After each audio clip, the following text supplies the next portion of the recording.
Bloomberg. As the 2020 election nears, Donald Trump is facing major setbacks on the boldest foreign policy initiatives of his presidency: defusing North Korea's nuclear threat and constraining Iran. On New Year's Day, North Korean leader Kim Jong proclaimed he was no longer bound by his pledge to halt major nuclear missile and bomb tests and warned he would soon shock the U.S. with a new strategic weapon. That came after an Iran-backed militia breached the outer walls of the U.S. Embassy compound in Baghdad on New Year's Eve. Both developments undermine Trump's contention that he can solve challenges that flummoxed his predecessors by imposing maximum pressure, sanctions to compel adversaries to the negotiating table, and then apply the power of his personality to turn them into friends ready to compromise. Iran has refused to talk while sanctions ravaged its economy, and Kim refused to budge despite 3 face-to-face meetings with Trump. It was clear that even if Trump had an idea behind what he wanted, there was no strategy, and he was just anxious to declare success, said Daniel Kurtzer, a former ambassador to Egypt and Israel under President George W. Bush, who's now a professor at Princeton University. I don't think it was ever possible to declare success, but certainly when you see the results going into 2020, there's no question now. Too soon. Events of the past few tumultuous days suggest Trump's claims of progress were at best premature and at worst an illusion. But administration officials argue it's too soon to make such dire assessments. Brian Hook, the U.S.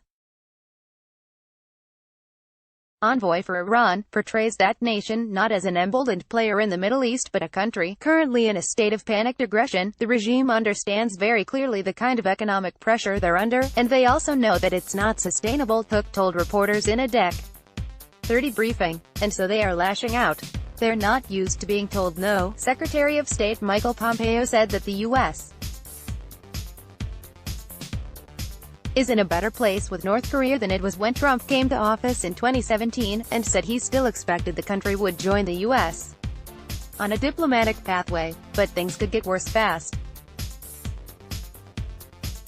Joint exercises. Trump has so far ignored repeated short-range missile launches by North Korea even though they violate United Nations restrictions, but a nuclear test or the launch of a long-range rocket may provoke tougher action. At the least, the U.S. may resume joint military exercises with South Korea that Trump ordered curtailed at Kim's insistence.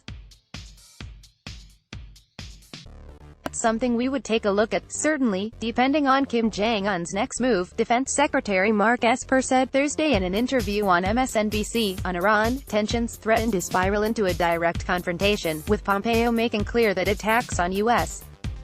forces by the Islamic Republic or its proxies would garner a decisive response. Pompeo, who postponed a trip to Ukraine and Central Asia to deal with Iran tensions, said Thursday on Twitter that, "We will continue to hold the Islamic Republic of Iran accountable wherever we find their malign activity." Esper told reporters that the Pentagon will move to deter future attacks by Iran-backed militias in Iraq, not simply respond with airstrikes afterward as it did when an American contractor was killed. If we get word of an attack of some kind of indication, we would take preemptive action as well to protect American forces, American lives, he said.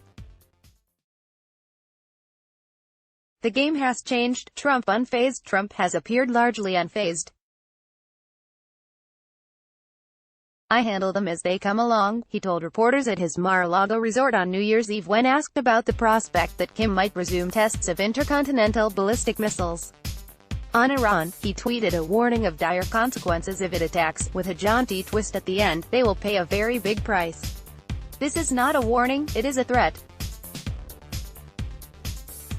Happy New Year. While Democratic lawmakers have proclaimed Trump's sanction and talk approach to North Korea and Iran a failure, some analysts agreed with the administration that it's too soon to rule out an eventual success. "We are in a process that has yet to play itself out and we can't evaluate it at every turn or twist along the way," said Cameron Bakari, founding director of the Center for Global Policy in Washington.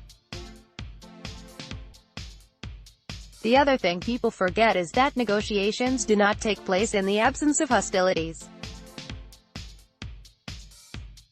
The battle space remains active through the negotiations process until it matures. To contact the reporters on this story, Nick Wadhams in Washington at nowadhams@bloomberg.net. Glenn Carey in Washington at gcarey8@bloomberg.net. Contact the editors responsible for this story, Bill Ferries at wfaries@bloomberg.net. Larry Liebert, John Horney. Copyright 2020 Bloomberg LP. Let's block ads. Why?